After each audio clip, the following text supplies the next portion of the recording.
اب رزق تنگ ہونے لگے صدقہ دے کے رب سے کاروبار کر لو، صدقے سے تمہارے رزق میں اضافہ ہوگا۔ یہ رب کا وعدہ ہے اور اللہ کے وعدے جھوٹے نہیں ہو سکتے۔ رزق کی برکت کا ایک اور بہت بڑا ذریعہ النکاح ہے۔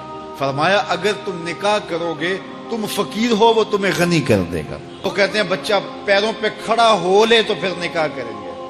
اللہ کہتا ہے تم نکاح کرو، ہم پیروں پہ کھڑا کر دیں گے۔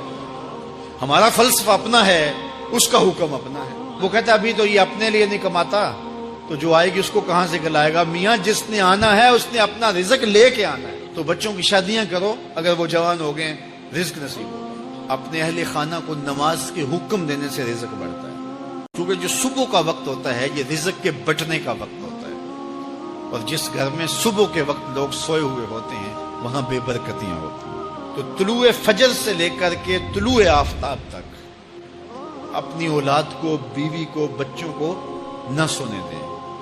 اس وقت رزق بٹنے کے لمحے ہوتے ہیں۔ کثیر دعائیں مانگیں، تلاوت کلام مجید پڑھیں، اور نماز فجر مرد حضرات مسجدوں میں جا کے باجماعت ادا کریں، اور گھروں میں جو ہے وہ بیٹیاں بہنیں مصلے بچھا لیں، تو اللہ کی رحمتوں کا نزول ہوگا۔ اب ایک حدیث میں رزق کے اضافے کا ایک اور نسخہ ارشاد کیا گیا۔ میرے حضور نے فرمایا جو شخص یہ چاہتا ہے کہ اس کے رزق میں برکتیں ہوں اور اس کی عمر میں اضافہ ہو، تو وہ اپنے رشتہ داروں کے ساتھ سلوک اچھا کرے۔ رشتہ داروں کے ساتھ اگر اچھا سلوک کرو گے تو پھر تمہارے رزق میں برکت ہو۔ غریب ہیں تو ان کی مدد کرو، ان کی بیٹیوں کی شادیاں اپنے ذمے لے لو اگر اللہ نے آپ کو وسعت دی ہے، ان کی پریشانیاں بانٹ لو، ان کا قرضہ ہے تو اتارنے کی کوشش کرو، ان کو مشکلات سے نکالنے کی کوشش کرو۔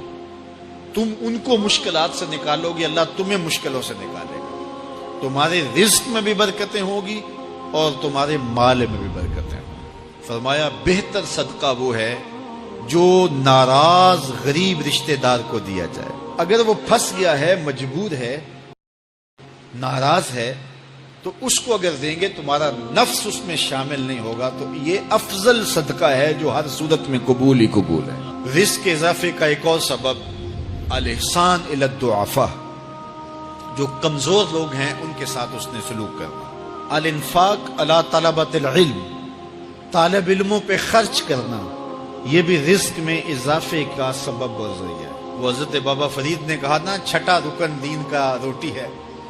گھر میں کچھ نہ ہو تو پھر نہ نماز اور نہ ہی دیگر امور کی لذت آتی ہے، تو یہ رزق فراواں اور وسیع اور مبارک نصیب کر دے اللہ۔ تو اس کے لیے ایک اور وظیفہ میں دیتا ہوں، اور وہ یہ کہ مغرب کے بعد 21 مرتبہ سورۃ الکوثر پڑھ لیں، کثرت ہو جائے گی انشاءاللہ۔ اول خدوشی پڑھ لیں، 5-7 منٹ لگتے ہوں گے، تو سورہ کوثر 21 مرتبہ روزانہ مغرب کی نماز کے بعد پڑھیں۔ اور اگر بہت زیادہ مسائل ہیں تو ہر نماز کے بعد پڑھ لیں، تو انشاءاللہ آپ دیکھیں گے کہ گھر میں برکتیں اترتی محسوس ہوں گی، انوار کا نزول ہوتے محسوس کریں گے۔ تو یہ وہ رزق کے اسباب ہیں، اگر ہم اختیار کر لیں تو ہم اللہ کی خاص رحمتوں کے حقدار ہوں۔